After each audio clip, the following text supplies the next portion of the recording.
7시 26분. 우주는 언제나 우리를 기다리고 있었다. 수십억 년 전부터 아무도 보지 못한 곳에서 아무도 상상하지 못한 방식으로 무언가가 형성되고 있었다. 그리고 우리는 그것을 몰랐다. 수천 년 동안 인류는 밤하늘을 올려다보며 별을 세고 신화를 만들고 신에게 기도했다. 하지만 그 하늘 너머에 무엇이 있는지는 감히 상상조차 하지 못했다. 그런데 2022년 모든 것이 바뀌었다. 그리고 그 변화는 우리가 생각했던 것보다 훨씬 더 깊고 훨씬 더 근본적이었다. 제임스 웹 우주망원경이 첫 번째 이미지를 전송했을 때 과학자들은 말을 잃었다. 단순히 아름다워서가 아니었다. 그들이 본 것은 예상과 완전히 달랐기 때문이었다. 수십 년간 쌓아온 이론들이 흔들렸고 교과서에 적힌 내용들이 의문 속으로 빠져들었다.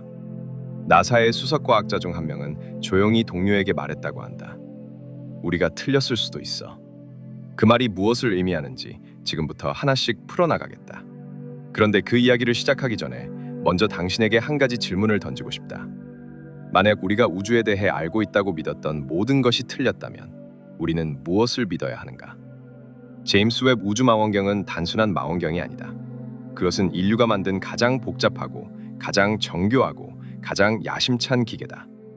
허블 우주망원경보다 100배 더 강력하고 우주의 탄생 직후인 빅뱅으로부터 불과 수억 년 후의 빛을 감지할 수 있다. 다시 말해 이 망원경은 시간을 거슬러 올라가는 기계다.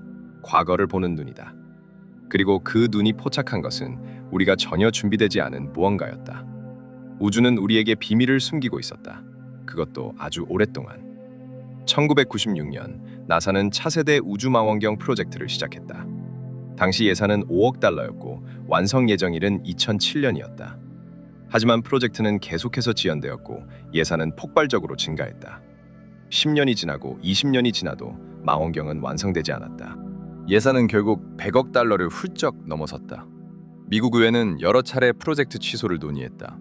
과학자들은 망원경이 실제로 발사될지조차 확신하지 못했다. 그리고 2021년 12월 25일 성탄절 아침 모든 것이 달라졌다. 아리아노 로켓에 실려 지구를 떠난 망원경은 약 한 달에 걸쳐 지구로부터 150만 킬로미터 떨어진 라그랑주점 L2에 도달했다. 이 위치는 지구와 태양의 중력이 균형을 이루는 지점으로 망원경이 안정적으로 우주를 관측할 수 있는 최적의 장소였다. 그곳에서 망원경은 테니스장 크기의 차양막을 펼쳤다. 이 차양막은 태양과 지구와 달의 빛과 열을 차단하여 망원경의 거울을 영하 233도까지 냉각시켰다. 이 극저온의 이유는 단순했다. 적외선을 감지하기 위해서였다. 그리고 그 적외선이 모든 것을 바꾸었다. 왜 적외선인가? 이것이 이 모든 이야기의 핵심이다. 우주는 팽창하고 있다. 그리고 빛은 우주가 팽창함에 따라 늘어난다. 아주 먼 곳에서 출발한 빛은 우리에게 도달할 때쯤이면 원래의 파장보다 훨씬 길어진다. 이것을 적색편이라고 한다. 우주의 초기, 즉 수억 년 후에 방출된 빛은 138억 년 동안 우주를 여행하면서 극도로 적색편이 되어 적외선 영역으로 이동한다. 가시광선으로는 볼 수 없는 빛이 된다. 허블 우주망원경이 그 시대를 제대로 볼 수 없었던 이유가 바로 이것이었다.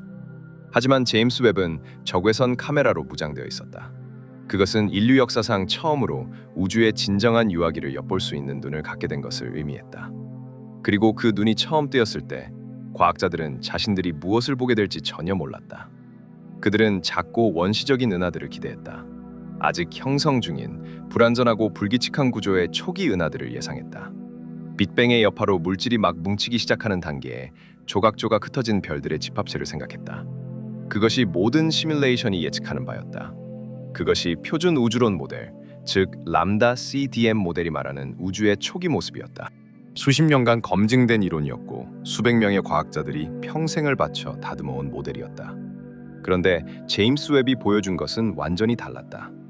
망원경이 처음 우주의 깊은 곳을 들여다봤을 때 과학자들은 거대하고 성숙한 은하들을 발견했다. 그것도 우주가 겨우 6억 년에서 7억 년 된 시점에서였다. 이것은 불가능에 가까운 일이었다. 마치 갓 태어난 아기가 이미 성인의 근육을 갖고 있는 것과 같았다. 물리적으로 그리고 이론적으로 말이 되지 않았다. 과학자들은 처음에는 데이터 오류라고 생각했다. 보정이 잘못되었거나 거리 측정에 문제가 있을 것이라고 생각했다. 하지만 데이터를 확인하고 또 확인하고 수십 번을 검토해도 결과는 같았다. 그 은하들은 실제로 존재했다. 그리고 이것은 시작에 불과했다. 텍사스 A&M 대학교의 천문학자 마이크 보이엘렌은 이렇게 말했다. 이것은 우주론의 위기다. 그의 말은 과장이 아니었다. 현재의 우주 형성 이론으로는 이 은하들의 존재를 설명할 수 없었다. 그것들은 존재해서는 안 되는 것들이었다. 그러나 존재했다. 마치 우주가 우리에게 무언가를 말하려는 것처럼, 마치 우주가 오랫동안 간직해온 비밀을 이제 드러내기 시작한 것처럼. 그리고 그 비밀은 생각보다 훨씬 더 깊었다. 이 발견이 얼마나 충격적인지 제대로 이해하려면 비유가 필요하다. 상상해보라. 당신이 타임머신을 타고 지구 역사의 초기로 돌아갔다. 지구가 생긴 지 1억 년밖에 되지 않은 시점이다. 그런데 그곳에서 당신은 거대한 도시를 발견한다. 고층 건물들이 즐비하고 도로가 잘 정비되어 있으며 수백만 명의 사람들이 살고 있는 완전히 발달한 문명을 보게 된다. 그것은 불가능한 일이다. 그만큼의 시간이 없었기 때문에. 하지만 제임스 웹은 우주에서 정확히 그런 것을 발견했다. 그리고 과학자들은 그 이유를 아직 완전히 설명하지 못하고 있다. 2023년 2월에 발표된 한 논문은 제임스 웹이 발견한 6개의 거대한 초기 은하를 분석했다. 이 은하들은 빅뱅 후 5억 년에서 7억 년 사이에 존재했으며 그중 일부는 우리 은하보다 더 많은 별을 포함하고 있었다. 연구팀은 이렇게 결론지었다. 현재의 우주 형성 모델로는 이 은하들의 존재를 설명할 수 없다. 이 논문이 발표되자 천문학계는 발칵 뒤집혔다. 수십 년간의 연구가 한순간에 의문 부호를 달게 되었다. 하지만 진짜 충격은 이제 시작이었다. 초기 우주의 은하 이야기에는 더 깊은 층이 있다. 단순히 은하가 크다는 것만이 문제가 아니었다. 그 은하들의 구조가 문제였다. 초기 우주의 은하들은 불규칙하고 혼란스러운 형태를 가지고 있을 것이라고 예상되었다. 중력에 의해 물질이 막 뭉치기 시작하는 단계이므로 아직 정돈된 구조를 갖추지 못했을 것이라고 생각했다. 우리 은하처럼 아름다운 나선 구조를 가진 은하가 형성되기까지는 수십억 년이 필요하다고 믿었다. 그런데 제임스 웹은 우주 초기에 이미 원반 형태를 갖춘 은하들을 발견했다. 나선 구조의 전조를 보이는 은하들이 있었다. 이것은 단순히 크기의 문제가 아니었다. 구조적 성숙도의 문제였다. 그 은하들은 크기만 컸던 것이 아니라 형태도 성숙해 있었다. 이것은 훨씬 더 설명하기 어려운 것이었다. 크기는 어쩌면 별 형성 효율의 차이로 설명할 수 있을지도 모른다. 하지만 구조적 성숙도는 다른 문제였다. 우주는 그 짧은 시간 안에 어떻게 그렇게 정돈된 구조를 만들 수 있었을까? 아무도 답을 몰랐다. 그리고 그 질문은 지금도 과학자들을 잠 못 이루게 하고 있다. 자, 이제 이 은하 이야기에서 한 걸음 더 깊이 들어가 보자. 그 안에 숨어 있는 것이 있다. 그것은 블랙홀에 관한 이야기다. 그리고 블랙홀 이야기는 은하 이야기보다 훨씬 더 충격적이다. 블랙홀은 우리 시대 물리학의 가장 극적인 존재다. 빛조차 탈출할 수 없을 만큼 강한 중력을 가진 공간의 특이점. 우리 은하의 중심에는 태양 질량의 400만 배에 달하는 초거대 블랙홀이 있다. 그것도 엄청나게 크다. 하지만 그것이 형성되기까지 수십억 년이 걸렸을 것이다. 블랙홀은 별이 폭발하면서 형성되고 시간이 지나면서 주변의 물질을 흡수하며 천천히 성장한다. 먹고 성장하고 또 먹고 또 성장하는 과정을 수십억 년에 걸쳐 반복한다. 적어도 그것이 우리가 알고 있는 이야기였다. 적어도 제임스 웹이 등장하기 전까지는. 2023년에 발표된 연구에 따르면 제임스 웹은 우주 나이가 불과 5억 년에서 10억 년 된 시점에서 태양 질량의 수억 배에서 수십억 배에 달하는 초거대 블랙홀들을 발견했다. 이것은 기존 이론으로는 불가능한 일이었다. 그 짧은 시간 동안 그렇게 거대한 블랙홀이 형성될 수 없다. 현재 이론에 따르면 이 크기의 블랙홀을 만들려면 최소한 수십억 년이 필요하다. 하지만 우주는 겨우 5억 년밖에 되지 않았다. 그 블랙홀들은 존재해서는 안 되었다. 하지만 거기 있었다. 당당하게. 마치 아무 일도 없다는 듯이. 더욱 충격적인 것은 이 초기 초거대 블랙홀들이 믿을 수 없을 정도로 빠르게 물질을 삼키고 있었다는 것이다.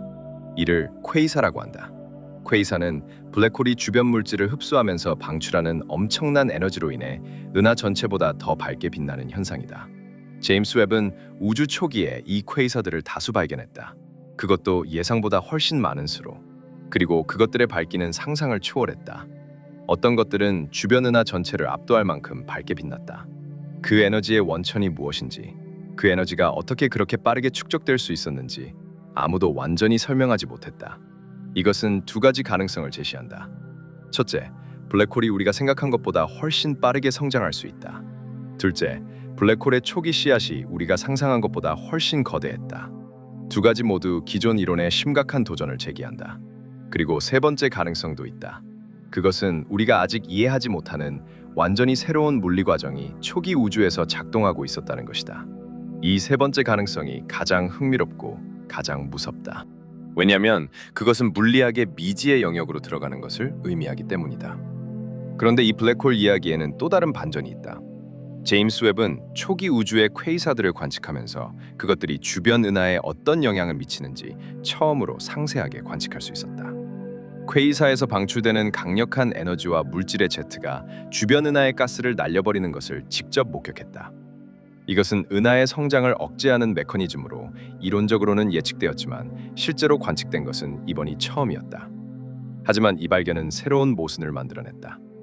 만약 블랙홀이 은하의 성장을 억제한다면 어떻게 그 초기 은하들은 그렇게 빠르게, 그렇게 거대해질 수 있었을까? 이 질문은 아직 답이 없다. 그리고 그 답이 없다는 사실 자체가 과학자들을 매혹시키고 있다. 그러나 제임스 웹의 발견들이 만들어낸 가장 큰 위기는 따로 있다. 그것은 허블 텐션이라고 불리는 것이다. 그리고 이 이야기는 우주론뿐만 아니라 물리학 전체를 뿌리부터 흔들 수 있는 잠재력을 가지고 있다. 허블 상수는 우주가 얼마나 빠르게 팽창하는지를 나타내는 숫자다. 우주론에서 가장 중요한 숫자들 중 하나다. 이것을 측정하는 두 가지 독립적인 방법이 있다. 하나는 우주 배경 복사를 이용하는 것이다. 빅뱅의 잔향인 우주 배경 복사를 분석하면 초기 우주의 상태로부터 현재 우주의 팽창 속도를 계산할 수 있다. 또 다른 방법은 세페이드 변광성과 초신성을 이용해 우주의 거리와 팽창 속도를 직접 측정하는 것이다. 두 가지 방법 모두 각자의 방식으로 정교하게 검증된 방법이다. 그리고 그 두 가지 방법이 서로 다른 답을 내놓는다. 우주 배경 복사를 이용한 방법은 허블 상수가 약 67.4km/초/메가파섹이라고 말한다. 직접 측정법은 약 73km/초/메가파섹이라고 말한다. 이 차이는 작아 보일 수 있지만 각 측정의 오차를 고려하면 통계적으로 매우 유의미한 차이다. 현재 약 5시그마 수준의 불일치로 이것은 측정 오류로 설명될 가능성이 극히 낮다.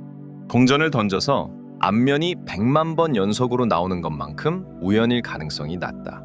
이것은 우연이 아니다. 이것은 우주가 우리에게 무언가를 말하고 있는 것이다. 이것이 허블 텐션이다. 그리고 제임스 웹이 등장하면서 이 문제는 더 이상 무시할 수 없는 것이 되었다. 제임스 웹은 세페이드 변광성과 초신성을 이전보다 훨씬 더 정확하게 측정할 수 있었다. 과학자들은 이 새로운 데이터가 허블 텐션을 해소해 줄 것이라고 기대했다. 아마도 이전의 측정이 체계적인 오류를 포함하고 있었을 것이라고 생각했다. 더 좋은 도구로 다시 측정하면 두 값이 수렴할 것이라고 희망했다. 그러나 결과는 반대였다. 2023년에 발표된 연구에 따르면 제임스 웹의 관측은 직접 측정으로 얻은 허블 상수 값을 더욱 확고하게 만들었다. 오류가 아니었다. 허블 텐션은 실제했다. 더욱 또렷하게, 더욱 확실하게. 허블 텐션을 설명하기 위해 여러 가지 가설이 제안되고 있다. 어쩌면 암흑 에너지가 시간에 따라 변화할 수 있다는 것이다. 암흑 에너지는 우주의 약 68%를 차지하는 것으로 알려진 신비로운 에너지로 우주의 가속 팽창을 일으키는 원인으로 여겨진다. 만약 이 암흑 에너지가 상수가 아니라 시간에 따라 변화한다면 허블 텐션을 설명할 수 있을지도 모른다. 어쩌면 암흑 물질이 우리가 생각하는 것과 다른 성질을 가지고 있을 수도 있다. 어쩌면 우리가 모르는 새로운 입자나 힘이 우주의 팽창에 영향을 미치고 있을 수도 있다. 그리고 가장 급진적인 가설은 표준 우주론 모델 자체가 근본적으로 수정되어야 한다는 것이다. 아인슈타인의 일반 상대성 이론이 우리가 생각한 것만큼 완벽하지 않을 수 있다. 우주의 대규모 구조에서 중력이 다르게 작동할 수 있다. 이것은 20세기 물리학의 가장 위대한 업적 중 하나를 다시 쓰는 것을 의미한다. 상상하기도 어려운 일이다. 하지만 데이터가 그 방향을 가리키고 있다면 과학은 그 방향으로 가야 한다. 그런데 제임스 웹의 발견 중에서 가장 우리에게 개인적으로 가까운 것이 있다. 그것은 생명에 관한 것이다. 우주 어딘가에 우리 외에 다른 누군가가 있는가? 이 질문은 인류가 하늘을 바라보기 시작한 이래로 한 번도 멈춘 적이 없는 질문이다. 그리고 제임스 웹은 이 질문에 답할 수 있는 처음으로 진지한 도구가 되었다. 외계 행성의 대기를 분석하는 것은 생명의 흔적을 찾는 가장 현실적인 방법이다. 외계 행성이 모항성 앞을 지나갈 때 그 빛의 일부가 행성의 대기를 통과한다. 이때 대기 속의 분자들이 특정 파장의 빛을 흡수한다. 이 흡수 패턴을 분석하면 대기의 성분을 알 수 있다. 이것을 통과 분광법이라고 한다. 허블 망원경도 이 방법을 사용했지만 그 능력은 제한적이었다. 제임스 웹은 이 기술에서 이전의 어떤 망원경보다 압도적으로 뛰어난 능력을 보여주었다. 비교조차 되지 않는 수준이었다. 2022년 9월, 제임스 웹은 WASP-39b라는 외계 행성의 대기에서 이산화탄소, 황화수소, 수증기, 이산화황을 감지했다. 특히 이산화황의 발견은 중요했다. 이것은 광화학 반응의 증거였다. 즉, 대기 중에서 빛에 의해 화학 반응이 일어나고 있다는 것이었다. 이것은 대기가 단순히 정적으로 존재하는 것이 아니라 활발하게 화학적으로 변화하고 있다는 것을 보여줬다. WASP-39b는 목성처럼 거대한 가스 행성이라 생명체가 존재하기 어렵지만 이 관측은 제임스 웹의 능력을 증명했다. 그리고 그 능력은 곧 더 흥미로운 표적을 향했다. 트래피스트 1 항성계가 그 중심에 있다. 트래피스트 1은 지구에서 약 40광년 떨어진 작은 적색 외성이다. 이 별 주변에는 7개의 지구 크기 행성들이 공전하고 있다. 그중 3개는 액체물이 존재할 수 있는 이른바 생명 가능지대에 위치해 있다. 이 행성들은 생명이 존재할 가능성이 있는 가장 유망한 후보로 꼽혀왔다. 그리고 제임스 웹은 이 행성들을 향해 적외선 눈을 돌렸다. 그 결과가 무엇을 보여줄지 전 세계의 천문학자들이 숨을 죽이며 기다렸다. 2023년, 제임스 웹은 트래피스트 1C라는 행성을 관측했다. 이 행성은 지구와 비슷한 크기를 가진 암석 행성이다. 관측 결과 트래피스트 1C는 두꺼운 이산화탄소 대기를 가지고 있지 않은 것으로 보였다. 이것은 이 행성이 금성처럼 두꺼운 온실 대기를 가진 행성이 아닐 수 있다는 것을 시사했다. 또한 이것은 이 행성의 대기가 매우 얇거나 아예 없거나 혹은 지구의 대기와 매우 다른 성분으로 이루어져 있을 수 있다는 것을 의미했다. 아직 결론을 내리기에는 이르다. 하지만 관측이 계속되면서 더 많은 것을 알 수 있을 것이다. 더 중요한 것은 제임스 웹이 트래피스트 1 행성들을 계속해서 관측하고 있다는 것이다. 앞으로 수년간의 관측 데이터가 쌓이면 이 행성들 중 하나가 생명의 흔적을 가지고 있는지 알 수 있을 것이다. 산소, 메탄, 오존 이런 분자들이 동시에 존재한다면 그것은 생명의 강력한 증거가 된다. 왜냐하면 이 분자들은 생명의 도움 없이는 동시에 존재할 수 없기 때문이다. 메탄과 산소는 서로 반응하여 사라지기 때문에 지속적으로 생성되는 원천이 없으면 함께 존재할 수 없다. 그 원천이 생명이다. 우리는 지금 인류 역사상 처음으로 이 질문에 실제로 답할 수 있는 도구를 가지게 되었다. 그 답이 나올 날이 멀지 않았을 수 있다. 그런데 생명을 찾는 이야기에서 우리가 놓치고 있는 것이 있다. 그것은 생명에 필요한 원소들이 어디서 오는가의 이야기다. 그리고 그 이야기는 별의 탄생과 죽음으로 이어진다. 우리 몸을 이루는 모든 원자들, 탄소, 산소, 질소, 칼슘, 철, 이것들은 모두 별 속에서 만들어졌다. 수십억 년 전, 태양이 태어나기 전에 존재했던 별들이 핵 융합을 통해 이 원소들을 만들어냈고 수명이 다한 후 초신성 폭발을 통해 우주 공간으로 흩어졌다. 그 원자들이 모여 태양계를 형성했고 지구를 만들었고 생명을 만들었고 결국 우리가 되었다. 우리는 별의 먼지다. 이것은 단순한 시적 표현이 아니라 과학적 사실이다. 그리고 제임스 웹은 이 과정을 전례 없는 선명도로 보여주고 있다. 2022년 10월, 제임스 웹은 NGC 3324 성운의 이미지를 공개했다. 이것은 우주 절벽이라고 불리는 이미지로 가스와 먼지로 이루어진 거대한 절벽 위에서 새로운 별들이 탄생하는 장면을 담았다. 이 이미지를 처음 본 사람들은 숨을 멈췄다. 높이만 수십 광년에 달하는 가스의 절벽, 그 위에서 갓 태어난 별들이 강렬한 빛을 뿜어내고 있었다. 아름다움 그 자체였다. 하지만 그 아름다움 안에 담긴 과학적 의미는 더욱 깊었다. 별들이 태어날 때 그들은 주변의 가스와 먼지를 날려버리고 자신의 빛을 드러낸다.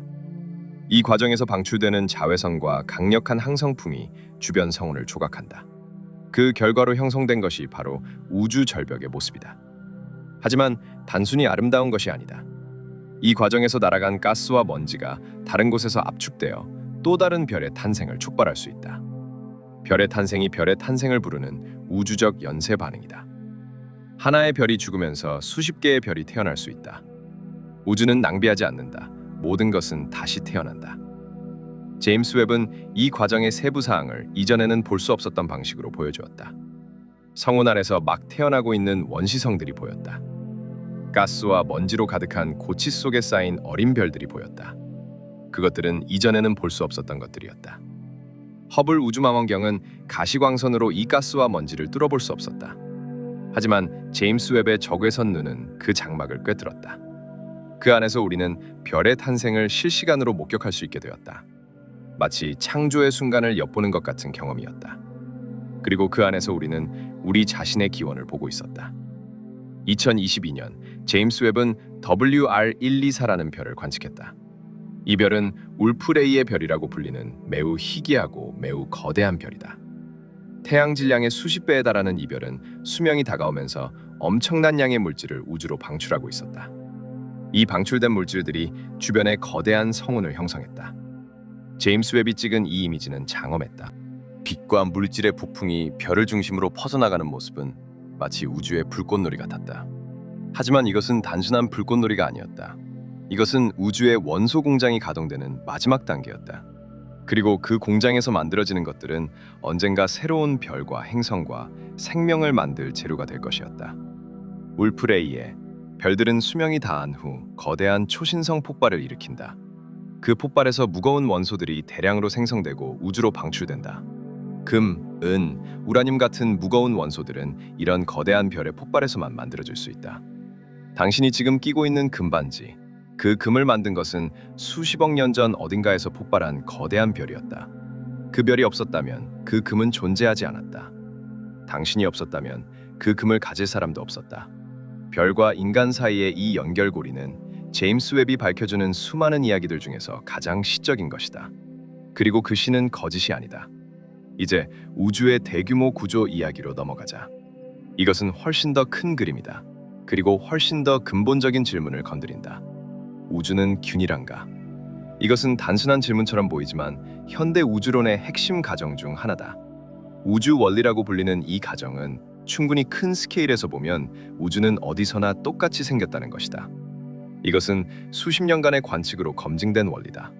우주 배경 복사를 보면 어느 방향을 보더라도 거의 똑같은 온도를 보인다.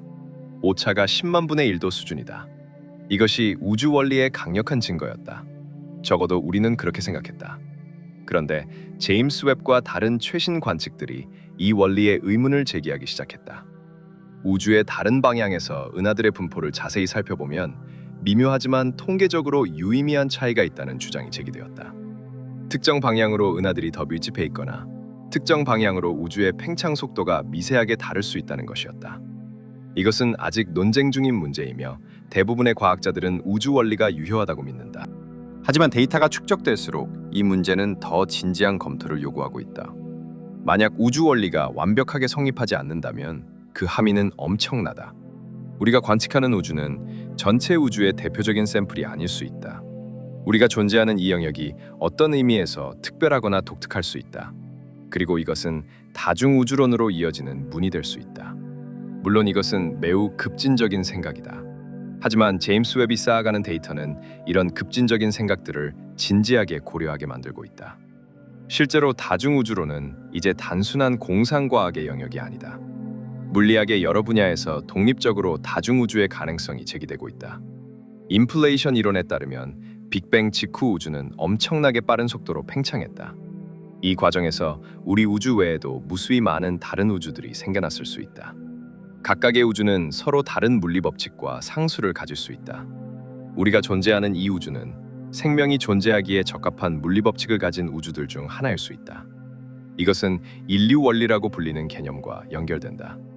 우리가 이 우주를 관측할 수 있는 이유는 이 우주가 우리가 존재할 수 있는 조건을 갖추고 있기 때문이라는 것이다.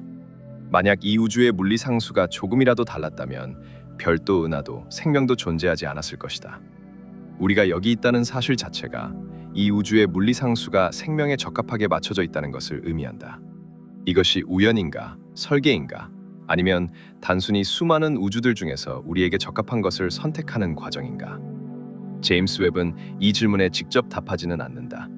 하지만 그것이 쌓아가는 데이터는 이 질문을 더욱 날카롭게 만든다. 이제 제임스 웹이 발견한 것들 중에서 우주의 역사와 가장 직접적으로 관련된 것을 이야기할 차례다. 그것은 우주의 재이온화에 관한 것이다. 빅뱅 직후 우주는 플라즈마 상태였다. 즉, 모든 물질이 너무 뜨거워서 원자가 형성될 수 없었다. 전자와 핵이 자유롭게 돌아다니는 상태였다. 이 상태에서 빛은 자유롭게 이동할 수 없었다. 우주는 완전히 불투명했다. 그 상태가 약 38만 년 동안 지속되었다. 38만 년이라는 시간은 길게 느껴질 수 있지만 138억 년의 우주 역사에서 보면 찰나에 불과하다. 약 38만 년 후 우주가 충분히 냉각되면서 전자와 핵이 결합하여 최초의 원자를 형성했다. 이 시점을 재결합이라고 한다. 이때 빛이 자유롭게 이동할 수 있게 되었고 그 빛이 오늘날 우주 배경 복사로 우리에게 도달한다. 우주 배경 복사는 우주의 아기 사진이다. 우주가 처음으로 투명해진 순간의 스냅샷이다. 그리고 그 사진은 우주가 얼마나 균일했는지, 그리고 그 균일함 속에 얼마나 미세한 불균일함이 있었는지를 보여준다. 그 미세한 불균일함이 훗날 은하와 별과 행성을 만든 씨앗이었다. 그 후 수억 년 동안 우주는 다시 어두워졌다. 빛을 내는 별과 은하가 아직 충분하지 않았기 때문이다. 이 시기를 우주의 암흑 시대라고 한다. 말 그대로 어둠의 시대였다. 빛이 없었다. 별도 없었다. 은하도 없었다. 단지 어둠 속에서 중력에 이끌려 물질들이 서서히 모이고 있었다. 그것은 창조 이전의 침묵과 같았다. 그리고 그 침묵은 오래가지 않았다. 첫 번째 별들과 은하들이 형성되면서 그들이 방출하는 자외선이 주변의 중성수소 가스를 다시 이온화시켰다. 이것을 재이온화라고 한다. 이 과정을 통해 우주는 다시 투명해졌고 빛이 우주 전체를 자유롭게 이동할 수 있게 되었다. 재이온화는 우주 역사에서 가장 중요한 전환점 중 하나다. 그것은 우주의 암흑 시대가 끝나고 빛의 시대가 시작되는 순간이었다. 우주의 두 번째 새벽이었다. 그리고 그 새벽을 만든 것은 최초의 별들이었다. 2023년 제임스 웹은 재이온화 시대의 은하들을 관측하면서 이 과정에 대한 중요한 단서를 얻었다. 관측에 따르면 재이온화는 대형 은하들보다는 소형 은하들이 주도했을 가능성이 높다. 소형 은하들이 훨씬 많은 이온화 자외선을 방출한다는 것을 알게 되었다. 이것은 흥미로운 반전이었다. 직관적으로는 더 크고 밝은 은하들이 재이온화를 주도했을 것이라고 생각하기 쉽다. 하지만 실제로는 수많은 작은 은하들이 협력하여 우주를 밝혔다는 것이었다. 단독의 영웅이 아니라 수천 개의 작은 행위자들이 만들어낸 집단적 변화였다. 그리고 그것은 우주의 역사에서 가장 중요한 변화 중 하나였다. 또한 재이온화는 균일하게 일어난 것이 아니라 마치 스위스 치즈처럼 곳곳에서 불균일하게 시작되어 점차 합쳐졌다는 것을 알게 되었다. 처음에는 첫 번째 별들과 은하들 주변에 작은 이온화 거품들이 형성되었다. 그 거품들이 점차 커지면서 서로 합쳐지고 결국 우주 전체를 덮게 되었다. 마치 어두운 방 안에서 촛불들이 하나씩 켜지다가 결국 방 전체가 밝아지는 과정과 같았다. 그 과정이 약 5억 년에서 10억 년에 걸쳐 일어났다. 그리고 그 과정의 세부 사항을 처음으로 제대로 관측한 것이 제임스 웹이었다. 이 재이온화 이야기는 생명의 탄생과도 연결된다. 재이온화 이전에는 우주가 중성수소 가스로 가득 차 있었다. 이 가스는 자외선을 차단하는 역할을 했다.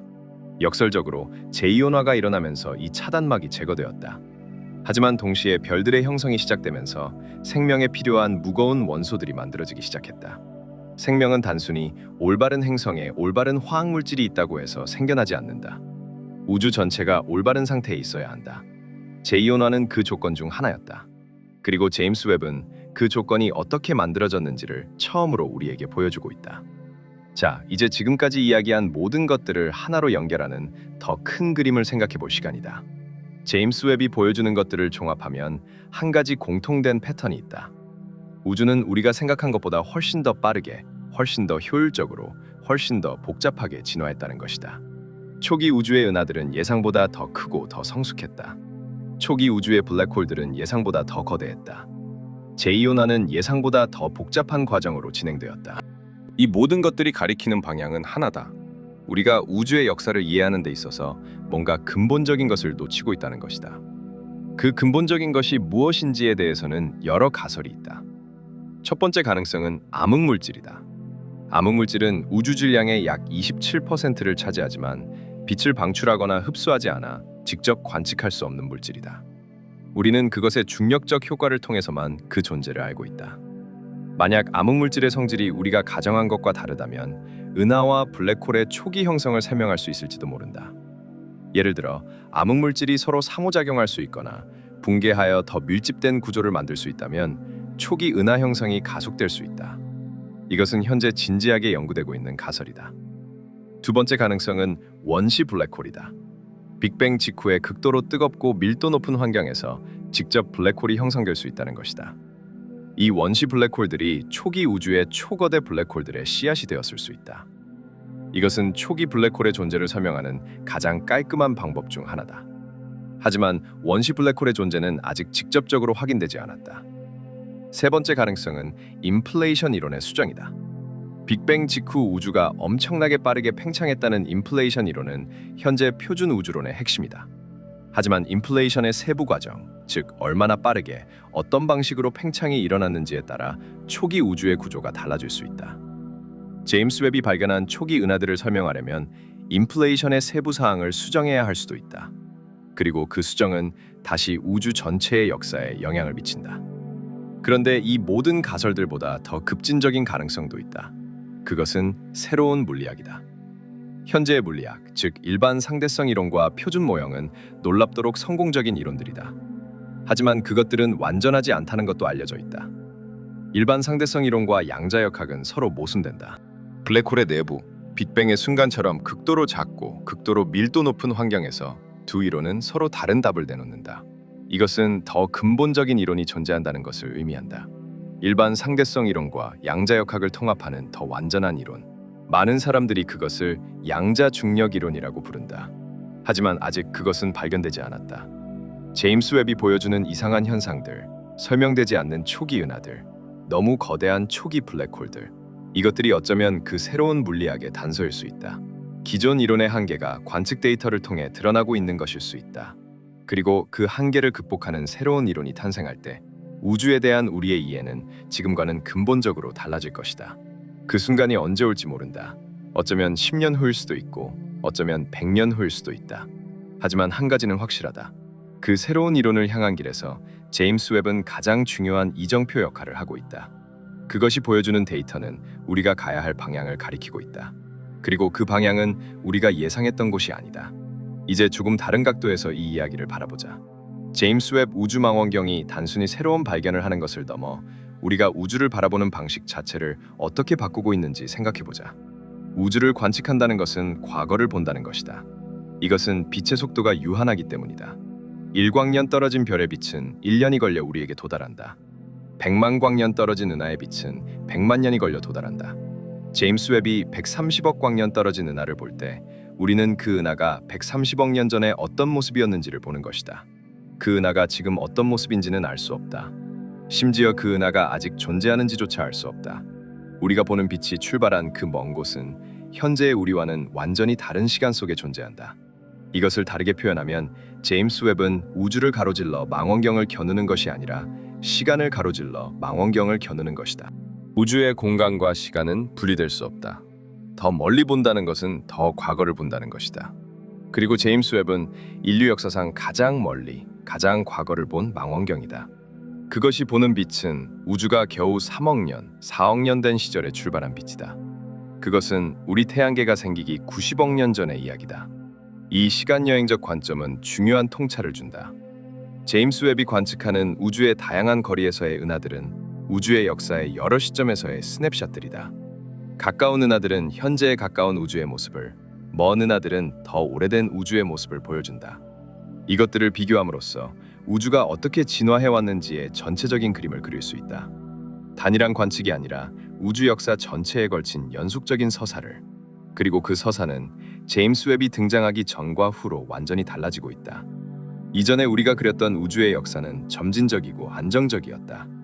빅뱅 이후 물질이 서서히 모이고 시간이 지나면서 별이 생기고 은하가 생기고 점점 더 복잡한 구조가 만들어지는 과정이었다. 그것은 마치 점토를 천천히 빚어가는 도공의 작업처럼 느리고 꾸준한 과정이었다. 하지만 제임스 웹이 보여주는 우주는 다르다. 그것은 훨씬 더 역동적이고 훨씬 더 폭발적이며 훨씬 더 급격한 변화들로 가득 차 있다. 초기 우주는 우리가 생각한 것보다 훨씬 더 격렬했다. 은하들이 믿을 수 없는 속도로 형성되었다. 블랙홀들이 상상을 초월하는 속도로 성장했다. 별들이 지금보다 훨씬 더 활발하게 태어났다. 그리고 이 모든 것들이 극적으로 변화하고 합쳐지고 충돌하면서 지금의 우주를 만들어냈다. 우주의 역사는 점진적인 진화가 아니라 격렬한 드라마였다. 그리고 제임스 웹은 그 드라마를 처음으로 우리에게 선명하게 보여주고 있다. 이 드라마 속에서 은하들의 충돌과 합병은 특히 중요한 역할을 했다. 우주에서 은하들은 서로 충돌하고 합쳐진다. 이것은 상상하기 어렵지만 실제로 일어나는 일이다. 은하들은 수천 광년의 크기를 가지고 있지만 우주의 스케일에서 보면 그 간격이 비교적 좁다. 그리고 중력이 은하들을 서로 끌어당긴다. 두 은하가 가까워지면 서로의 중력에 의해 변형되고 결국 합쳐져 하나의 더 큰 은하가 된다. 이 과정에서 엄청난 양의 별 형성이 촉발된다. 우리 은하 자체도 이런 합병의 역사를 가지고 있다. 우리 은하는 수십억 년에 걸쳐 여러 소형 은하들을 흡수하면서 현재의 크기로 성장했다. 그리고 약 45억 년 후에는 우리 은하가 안드로메다 은하와 충돌할 것이다. 이 충돌이 일어날 때 두 은하의 별들이 서로 스쳐 지나가며 새로운 별 형성이 폭발적으로 증가할 것이다. 그리고 수십억 년 후에는 두 은하가 합쳐져 새로운 타원 은하가 될 것이다. 제임스 웹은 이 충돌과 합병의 과정을 우주의 여러 시기에서 관측하면서 은하 진화에서 이 과정이 얼마나 중요한지를 더욱 분명하게 보여주고 있다. 특히 초기 우주에서는 이런 충돌과 합병이 훨씬 더 빈번했다는 것을 보여준다. 우주가 지금보다 훨씬 더 작고 밀집되어 있었을 때 은하들이 서로 더 자주 만났다. 그 빈번한 만남들이 초기 은하들의 빠른 성장을 부분적으로 설명할 수 있을지도 모른다. 하지만 합병만으로는 충분하지 않다. 여전히 설명되지 않는 부분이 너무 많다. 그리고 그 설명되지 않는 부분들이 가장 흥미롭다. 이제 제임스 웹의 관측이 우리에게 제기하는 가장 철학적인 질문으로 넘어가자. 그것은 우주의 미래에 관한 것이다. 우주는 지금도 팽창하고 있다. 그것도 가속하면서. 1998년 초신성 관측을 통해 우주의 팽창이 가속되고 있다는 것이 발견되었다. 이것은 충격적인 발견이었다. 중력이 우주의 팽창을 늦출 것이라고 예상했는데 오히려 팽창이 빨라지고 있었다. 이 가속 팽창을 일으키는 원인을 암흑 에너지라고 부른다. 하지만 그것이 정확히 무엇인지는 아직 모른다. 우주 에너지의 68%를 차지하는 이 신비로운 힘에 대해 우리가 아는 것은 그것이 존재한다는 것뿐이다. 왜 존재하는지, 어떻게 작동하는지, 미래에 어떻게 변화할지 이 모든 것이 미스터리다. 만약 암흑 에너지가 계속해서 현재와 같은 방식으로 작동한다면 우주는 영원히 팽창하면서 점점 더 차가워지고 어두워질 것이다. 결국 모든 별이 수명을 다하고 모든 블랙홀도 증발하고 우주는 텅 빈 공간이 될 것이다. 이것을 열적 죽음이라고 한다. 수십조 년의 미래 이야기다. 하지만 만약 암흑 에너지가 시간에 따라 변화한다면 전혀 다른 미래가 가능하다. 어쩌면 암흑 에너지가 점점 강해져서 결국 우주의 모든 구조를 찢어놓을 수도 있다. 이것을 빅립이라고 한다. 은하가 찢기고 항성계가 찢기고 행성이 찢기고 원자가 찢기는 순간이 올 수 있다. 반대로 암흑 에너지가 약해진다면 우주의 팽창이 멈추고 다시 수축하기 시작할 수도 있다. 이것을 빅크런치라고 한다. 우주가 하나의 점으로 다시 뭉치는 것이다. 어떤 미래가 실제로 펼쳐질지는 암흑 에너지의 성질에 달려 있다. 그리고 제임스 웹은 암흑 에너지의 성질을 이해하는 데 도움이 될 수 있는 관측들을 수행하고 있다. 우주의 대규모 구조, 은하들의 분포와 이동, 초신성의 밝기와 거리, 이런 관측들이 쌓이면서 암흑 에너지에 대한 이해가 깊어질 것이다. 그리고 그 이해가 깊어질수록 우주의 미래에 대한 그림도 선명해질 것이다. 우리는 지금 우주의 역사를 이해하려고 노력하면서 동시에 우주의 미래를 이해하려고 노력하고 있다. 제임스 웹은 이 두 가지 탐구 모두에서 혁명적인 역할을 하고 있다.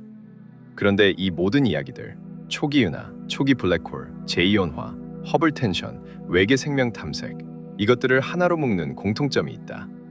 그것은 우리가 우주에 대해 얼마나 모르는지를 보여준다는 것이다. 이것은 비관적인 이야기가 아니다. 오히려 흥분되는 이야기다. 우리가 모르는 것이 많다는 것은 아직 발견할 것이 많다는 것을 의미한다. 인류의 지식은 항상 이런 방식으로 성장해왔다. 더 좋은 도구를 만들고 더 깊이 들여다보고 예상하지 못한 것들을 발견하고 기존의 이론을 수정하거나 폐기하고 새로운 이론을 세우는 과정을 반복하면서 제임스 웹은 그 과정에서 인류가 만든 가장 강력한 도구다. 그리고 그 도구가 우리에게 보여주는 것은 우주는 우리가 생각한 것보다 훨씬 더 크고 훨씬 더 복잡하고 훨씬 더 경이롭다는 것이다. 그렇다면 앞으로 제임스 웹이 더 발견할 것들은 무엇인가? 이것을 생각해보는 것만으로도 흥분된다. 우선 외계 생명의 흔적이다. 트래피스트 1 행성계의 관측이 계속되면서 어쩌면 수년 내에 외계 행성 대기에서 생명의 징후를 발견할 수도 있다. 물론 이것은 확신할 수 없다. 하지만 가능성은 실제한다. 그리고 그것이 현실이 된다면 그것은 인류 역사상 가장 중요한 발견이 될 것이다. 우리가 우주에서 혼자가 아니라는 것을 처음으로 확인하는 순간이 될 것이다. 그 순간 이후 세상은 절대로 같지 않을 것이다. 두 번째로 우주론의 위기가 어떻게 해결될지다. 초기 은하들의 미스터리, 허블 텐션, 이런 문제들이 기존 이론의 수정으로 해결될지 아니면 완전히 새로운 우주론이 필요할지. 제임스 웹의 데이터가 쌓이면서 이 문제들에 대한 답이 점점 더 명확해질 것이다. 그리고 그 답이 무엇이든 그것은 우주론의 역사에서 새로운 장을 열 것이다. 세 번째로 암흑물질과 암흑에너지에 대한 새로운 이해다. 우주의 95%를 차지하는 이 신비로운 존재들에 대해 제임스 웹의 관측이 중요한 단서를 제공할 수 있다. 대규모 구조의 형성, 은하 충돌의 역학, 우주 팽창의 역사, 이런 관측들이 암흑물질과 암흑에너지의 성질을 제약하는 데 도움이 될 것이다. 그러나 가장 흥미로운 것은 우리가 예상하지 못한 발견들이다. 과학의 역사를 보면 가장 중요한 발견들은 종종 예상하지 못한 것들이었다. 허블이 우주가 팽창한다는 것을 발견한 것도 예상 밖이었다. 우주 배경 복사가 발견된 것도 우연이었다. 초신성 관측을 통해 암흑에너지가 발견된 것도 놀라운 반전이었다. 제임스 웹도 마찬가지일 것이다. 우리가 기대하는 것들을 발견할 것이지만 동시에 우리가 전혀 예상하지 못한 무언가를 발견할 것이다. 그리고 그 예상치 못한 발견이 가장 중요한 발견일 것이다. 그것이 무엇인지 우리는 아직 모른다. 하지만 한 가지는 알 수 있다. 그것이 발견되는 순간 우리는 다시 한번 말을 잃게 될 것이다. 그리고 다시 한번 우주가 우리보다 훨씬 더 크다는 것을 깨닫게 될 것이다. 이 이야기를 마치기 전에 제임스 웹 우주망원경이 가진 또 다른 중요한 의미에 대해 이야기하고 싶다.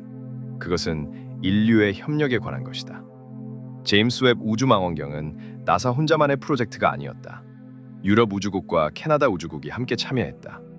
14개국의 과학자들과 엔지니어들이 수십 년에 걸쳐 협력했다.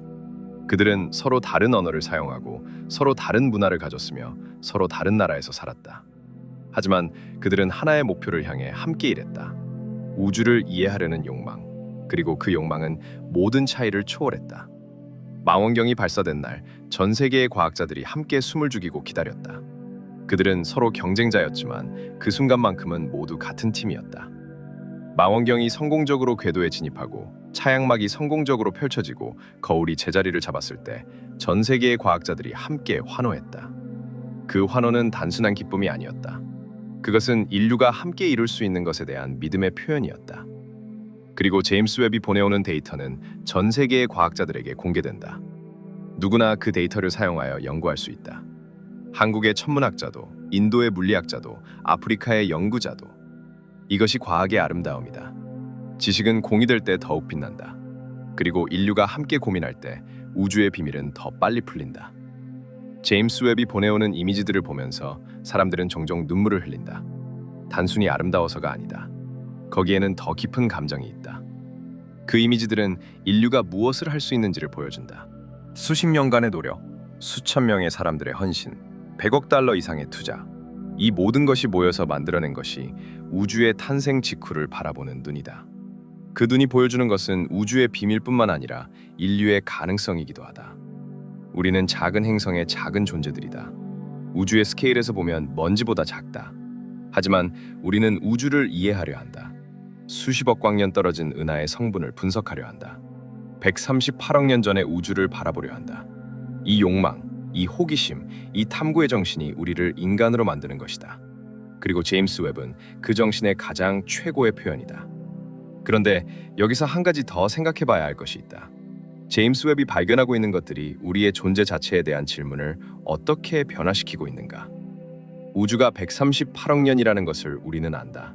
지구가 46억 년 되었다는 것도 안다.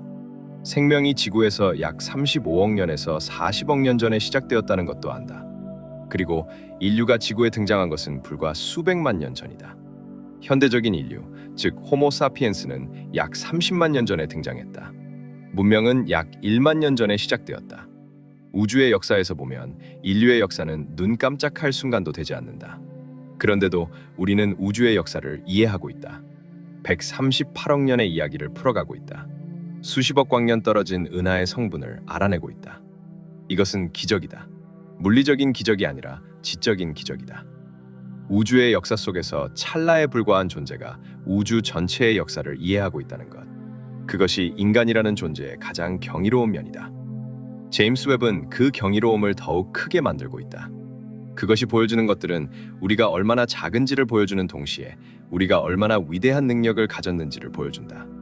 우리는 작지만 이해한다. 우리는 일시적이지만 탐구한다. 우리는 우주의 먼지이지만 그 먼지가 우주를 바라보고 있다. 이 역설이 인간 존재의 핵심이다. 그리고 제임스 웹은 매일 밤 이 역설을 더욱 선명하게 만들어주고 있다. 이제 구체적인 발견들로 돌아가서 아직 이야기하지 않은 중요한 것들을 살펴보자. 제임스 웹은 2022년부터 2024년에 걸쳐 수십 편의 중요한 논문의 근거가 되는 관측 데이터를 제공했다. 그중 특히 주목할 만한 것들이 있다. 2023년에 발표된 연구에서 제임스 웹은 최초의 은하들 중 하나인 JADES-GS-Z14-0을 관측했다. 이 은하는 빅뱅 후 약 2억 9천만 년 된 시점의 은하로 현재까지 관측된 은하 중 가장 오래된 것들 중 하나다. 이 은하의 발견은 여러 가지 이유로 놀라웠다. 먼저 이 은하는 예상보다 훨씬 많은 산소를 포함하고 있었다. 산소는 별의 핵융합을 통해 만들어지는 원소다. 즉, 이 은하가 이미 여러 세대의 별들을 거쳤다는 것을 의미한다. 우주가 겨우 3억 년밖에 되지 않은 시점에서 이것이 어떻게 가능한가? 이 발견은 초기 우주에서 별의 생애 주기가 지금보다 훨씬 빨랐을 가능성을 제기한다. 초기 우주의 별들은 현재의 별들보다 훨씬 더 거대했고 따라서 수명도 훨씬 짧았을 수 있다. 태양 질량의 100배, 1000배에 달하는 거대한 별들이 빠르게 타올랐다가 초신성 폭발로 생을 마감하면서 산소와 같은 무거운 원소들을 우주로 방출했을 수 있다. 그리고 그 원소들이 다음 세대의 별과 은하를 만드는 데 사용되었을 수 있다. 이것은 우주의 초기 진화가 지금보다 훨씬 더 빠르게 진행되었다는 것을 의미한다. 첫 번째 세대의 별들이 빠르게 태어나고 죽고 두 번째, 세 번째 세대가 더 풍부한 원소를 가지고 태어났다. 이 과정이 놀랍도록 빠르게 반복되었다. 마치 우주가 서두르는 것처럼, 마치 시간이 부족하다는 것을 알고 있는 것처럼. 왜 그랬을까? 아직 완전한 답은 없다. 또 다른 중요한 발견은 은하 내부의 구조에 관한 것이다. 제임스 웹은 초기 은하들의 내부 구조를 이전보다 훨씬 더 상세하게 관측할 수 있었다. 그 결과 초기 은하들 중 일부가 이미 회전하는 원반 구조를 가지고 있다는 것을 발견했다. 원반 구조를 가진 은하, 즉 나선 은하는 형성되기까지 오랜 시간이 필요하다고 여겨졌다. 무작위로 움직이는 물질들이 중력에 의해 모이면서 회전하기 시작하고 마찰과 냉각을 통해 납작한 원반 형태로 가라앉는 과정은 수십억 년이 걸린다고 예상되었다. 그런데 우주 나이 10억 년이 채 되지 않은 시점에서 이미 원반 구조를 가진 은하들이 발견된 것이다. 이것은 원반 형성 과정이 우리가 생각한 것보다 훨씬 더 빠르게 일어날 수 있다는 것을 의미한다. 혹은 초기 우주의 물리적 조건이 원반 형성을 가속시켰을 수 있다. 초기 우주의 가스는 지금보다 더 밀도가 높았고 더 차가웠으며 다르게 행동했을 수 있다. 그 차이가 원반 형성을 빠르게 했을 수 있다. 이 발견은 우리 은하의 역사에 대한 새로운 질문도 제기한다. 우리 은하는 언제 원반 구조를 갖추게 되었는가? 초기 은하들이 이미 원반을 가지고 있었다면 우리 은하도 우리가 생각한 것보다 훨씬 이른 시기에 현재와 비슷한 구조를 갖추었을 수 있다. 이것은 우리 은하의 기원과 역사를 새롭게 이해하게 만드는 단서다. 그리고 여기에 더 개인적인 의미가 있다. 우리 은하의 구조가 일찍 형성되었다는 것은 태양계가 형성될 수 있는 조건이 일찍 갖추어졌을 수 있다는 것을 의미한다. 그리고 태양계가 일찍 형성될 수 있었다는 것은 지구와 같은 행성이 그리고 그 위의 생명이 우리가 생각한 것보다 더 오래전부터 가능했을 수 있다는 것을 의미한다. 우주의 다른 어딘가에서는 우리보다 훨씬 오래된 문명이 존재할 수 있다는 것을 의미한다. 이 생각은 페르미 역설로 이어진다. 우주가 이렇게 오래되고 이렇게 많은 별과 행성을 포함하고 있다면 왜 우리는 아직 외계 문명의 증거를 발견하지 못했는가? 이것이 페르미 역설이다. 이탈리아 물리학자 엔리코 페르미가 1950년에 제기한 이 질문은 지금도 답이 없다. 한 가지 가능성은 문명들이 스스로를 파괴한다는 것이다. 기술이 발전하면서 자신들을 멸망시키는 능력도 함께 발전하고 결국 자기 파괴로 이어진다는 것이다. 또 다른 가능성은 우주 여행이 근본적으로 불가능하다는 것이다. 빛의 속도 제한이 실질적으로 문명들 사이의 접촉을 막는다는 것이다. 혹은 문명들이 존재하지만 우리가 아직 감지할 수 없는 방식으로 소통하고 있을 수도 있다. 제임스 웹이 외계 생명을 직접 발견한다면 페르미 역설은 새로운 국면을 맞이할 것이다. 적어도 하나의 외계 생명이 존재한다면 다른 생명들도 존재할 가능성이 높다는 것을 의미한다. 그렇다면 왜 우리는 그들의 신호를 받지 못하는 것인가?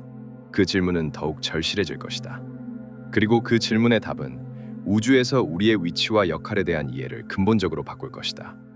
이런 생각들을 이어가다 보면 결국 가장 근본적인 질문들에 도달하게 된다. 우주는 왜 존재하는가? 왜 아무것도 없는 대신 무언가가 있는가? 이것은 물리학의 질문이기도 하고 철학의 질문이기도 하다. 그리고 아마도 종교의 질문이기도 하다. 과학은 이 질문에 완전히 답할 수 없다. 과학은 우주가 어떻게 존재하는지, 어떻게 작동하는지를 설명한다. 하지만 왜 존재하는지는 다른 종류의 질문이다. 빅뱅이 어떻게 일어났는지는 설명할 수 있다. 하지만 왜 빅뱅이 일어났는지는 과학의 현재 한계를 넘어서는 질문이다. 빅뱅 이전에 무엇이 있었는지조차 우리는 모른다. 어쩌면 시간 자체가 빅뱅과 함께 시작되었기 때문에 이전이라는 개념 자체가 의미가 없을 수도 있다. 하지만 제임스 웹이 우주의 초기를 들여다보면서 이 질문들에 대한 단서들을 모으고 있다. 우주의 최초 순간들에 가까워질수록 우리는 시간과 공간과 물질의 본질에 더 가까워진다. 그리고 언젠가 어쩌면 우리가 살아있는 동안 그 최초의 순간에 무슨 일이 일어났는지를 이해하는데 충분히 가까워질 수 있을 것이다. 그것이 현실이 된다면 그것은 단순한 과학적 발견을 넘어서는 것이 될 것이다. 그것은 인류가 자신의 기원을 이해하는 순간이 될 것이다. 우주가 어디서 왔는지를 이해하는 것은 결국 우리가 어디서 왔는지를 이해하는 것이기 때문이다. 우리는 우주의 일부다. 우리를 만든 원자들은 우주와 함께 탄생했다. 우주의 역사는 우리의 역사이기도 하다. 제임스 웹은 그 역사를 써내려가는 펜이다. 그리고 그 펜이 써내려가는 이야기는 우리가 상상했던 것보다 훨씬 더 크고 훨씬 더 놀랍다. 이제 마지막으로 제임스 웹이 앞으로 수행할 관측들 중에서 가장 기대되는 것들을 살펴보자. 제임스 웹의 설계 수명은 10년이다. 하지만 실제로는 연료 절약으로 인해 20년 이상 운영될 수 있을 것으로 예상된다. 그 시간 동안 제임스 웹이 수행할 관측들은 천문학과 우주론의 여러 분야에서 혁명적인 변화를 가져올 것이다. 가장 기대되는 것 중 하나는 중력파 사건의 광학 상대 현상 관측이다. 중력파는 2015년에 처음 직접 감지되었다. 두 개의 블랙홀이 합쳐지면서 시공간을 흔드는 파동이 지구까지 도달한 것이다. 이후 중성자별 합병에서 발생한 중력파도 감지되었고 그 사건에서 방출되는 빛도 함께 관측되었다. 이것을 다중신호 천문학이라고 한다. 중력파와 빛을 함께 관측함으로써 우주에서 가장 격렬한 사건들을 이해하는 새로운 방법이 탄생한 것이다. 제임스 웹은 이런 사건들에서 방출되는 빛을 분석하는 데 있어서 이전보다 훨씬 더 상세한 데이터를 제공할 수 있다. 중성자별 합병에서 어떤 원소들이 만들어지는지, 그 과정이 정확히 어떻게 진행되는지를 이해하는 데 큰 도움이 될 것이다.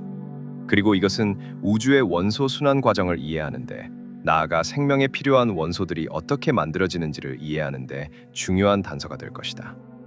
또한 제임스 웹은 태양계 천체들에 대한 관측도 계속할 것이다. 특히 얼음 위성들의 관측이 중요하다. 목성의 위성 유로파와 가니메데, 토성의 위성 엔셀라두스와 타이탄. 이 위성들은 표면 아래에 액체 바다를 가지고 있을 것으로 예상된다. 제임스 웹은 이 위성들에서 방출되는 물질을 분석함으로써 그 바다의 성분과 화학 환경을 이해하는 데 도움이 될 것이다. 그리고 그것이 생명에 적합한 환경인지를 판단하는 데도 기여할 것이다. 엔셀라두스의 경우 이미 제임스 웹이 그 분출 기둥 속에서 유기 분자들을 감지했다. 앞으로의 관측에서 더 복잡한 유기 분자들, 심지어 아미노산의 정부체가 될 수 있는 물질들이 발견된다면 그것은 생명의 전조로 볼 수 있는 강력한 증거가 될 것이다. 하지만 역시 가장 기대되는 것은 우주론적 발견들이다. 제임스 웹이 더 오래된 우주를 더 상세하게 바라볼수록 현재의 우주론 모델을 검증하거나 반박하는 데이터가 쌓일 것이다. 초기 은하 형성의 미스터리가 해결될 수도 있고 더 깊어질 수도 있다. 허블 텐션의 원인이 밝혀질 수도 있다. 암흑물질의 성질에 대한 새로운 단서가 발견될 수도 있다. 그리고 우리가 예상하지 못한 발견이 있을 것이다. 그것이 무엇인지는 모른다. 하지만 그것이 있을 것이라는 것은 확신할 수 있다. 왜냐하면 새로운 도구는 항상 새로운 발견을 가져오기 때문이다. 그리고 제임스 웹은 인류가 만든 가장 강력한 도구이기 때문이다. 우주는 기다리고 있다. 우주는 항상 기다리고 있었다. 수십억 년 동안 아무도 없는 곳에서 아무도 보지 않는 가운데 별이 태어나고 죽고 은하가 충돌하고 블랙홀이 성장하고 생명이 싹을 틔웠다. 그리고 마침내 그것을 볼 수 있는 눈이 생겼다. 은하들의 빛이 수십억 광년을 여행하여 제임스 웹의 거울에 닿는 그 순간 우주는 처음으로 자신을 보게 된다. 왜냐하면 우리가 우주의 일부이기 때문이다. 우리가 우주를 보는 것은 우주가 자신을 보는 것이다. 이것이 제임스 웹 우주망원경이 주는 가장 깊은 선물이다. 단순한 과학적 데이터가 아니다. 새로운 발견들이 아니다. 그것은 우주가 자신을 이해하기 시작했다는 것이다. 138억 년의 시간을 거쳐 수소에서 헬륨으로, 헬륨에서 탄소로, 탄소에서 생명으로, 생명에서 의식으로, 의식에서 이해로 이어지는 긴 여정의 끝에서 우주는 마침내 자신이 무엇인지 묻기 시작했다. 그 질문은 아직 완전히 답해지지 않았다. 제임스 웹도 그 답을 완전히 주지는 못할 것이다. 하지만 그것은 그 답을 향해 인류가 내딛는 가장 큰 걸음 중 하나다. 그리고 그 걸음을 내딛는 인류는 그 어느 때보다 우주에 가까이 다가서 있다. 우주는 우리를 기다리고 있었다. 그리고 우리는 마침내 도착했다. 하지만 이것은 끝이 아니다. 이것은 시작이다. 제임스 웹이 쌓아가는 데이터, 그것이 제기하는 질문들, 그 질문들에 답하기 위해 설계될 다음 세대의 망원경들, 이 모든 것이 연결되어 하나의 거대한 탐구의 여정을 만들어간다. 그 여정은 인류가 존재하는 한 계속될 것이다. 그리고 그 여정의 매 순간 우리는 조금씩 더 우주를 이해하게 될 것이다. 조금씩 더 우리 자신을 이해하게 될 것이다. 왜냐하면 결국 우주를 이해한다는 것은 우리 자신을 이해하는 것이기 때문이다. 우리는 우주에서 왔고 우주로 돌아갈 것이다. 우리를 이루는 원자들은 별에서 왔고 언젠가 다시 별의 재료가 될 것이다. 그 순환 속에서 잠깐 동안 우리는 의식을 가지고 우주를 바라볼 수 있다. 그 찰나가, 그 기적 같은 순간이 제임스 웹이 매일 밤 우주를 바라보는 이유다. 그리고 제임스 웹이 보내오는 빛 속에서 우리는 그 기적을 다시 한번 확인한다. 우주는 여기 있다. 우리는 여기 있다. 그리고 우리가 여기 있기 때문에 우주는 비로소 자신의 이야기를 할 수 있게 되었다. 그 이야기는 아직 끝나지 않았다.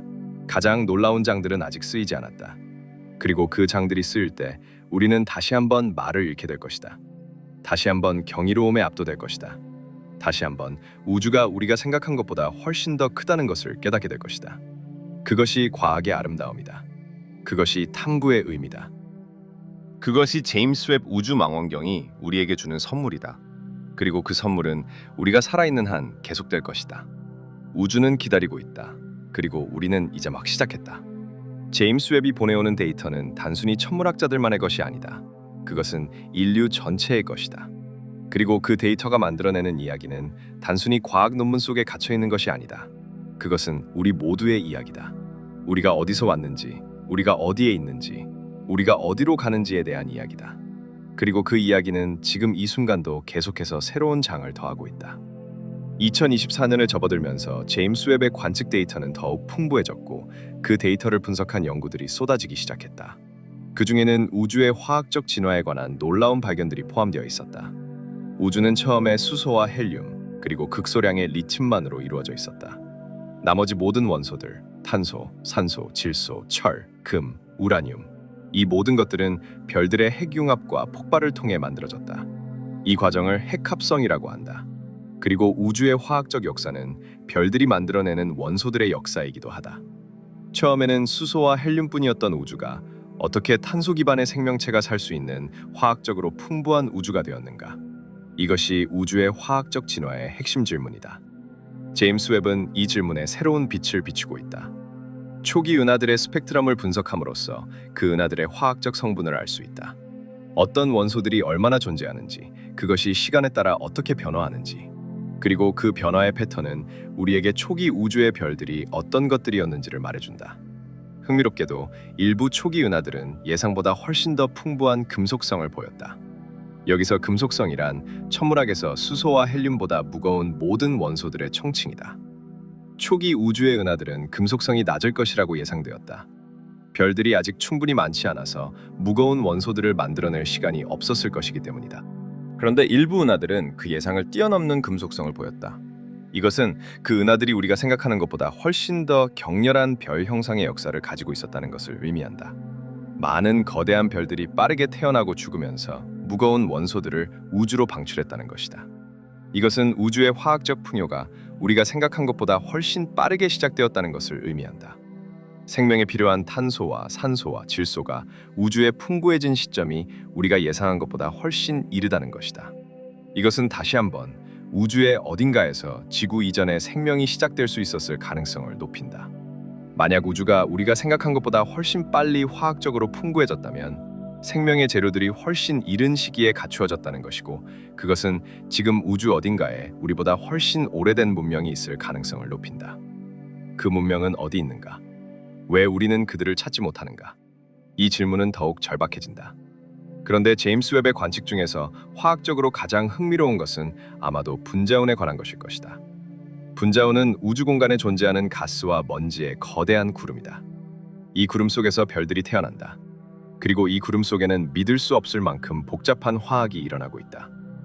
영하 200도가 넘는 극저온의 진공 속에서 자외선과 우주선의 영향 아래 수백 가지의 분자들이 형성된다. 그 중에는 생명의 기본 단위가 될 수 있는 분자들도 있다.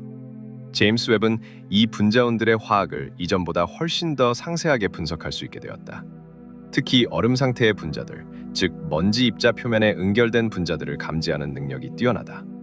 2023년에 발표된 연구에서 제임스 웹은 젊은 별 주변의 분자운에서 이산화탄소, 암모니아, 메탄올을 포함한 여러 종류의 얼음 분자들을 발견했다. 그 중에는 생명에 필요한 아미노산의 전구체가 될 수 있는 분자들도 있었다.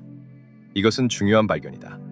왜냐하면 이 분자들이 새로 형성되는 행성계로 전달될 수 있기 때문이다. 행성이 형성될 때 이 얼음 분자들을 포함한 소행성과 해성들이 행성 표면에 충돌하면서 화학물질들을 전달한다.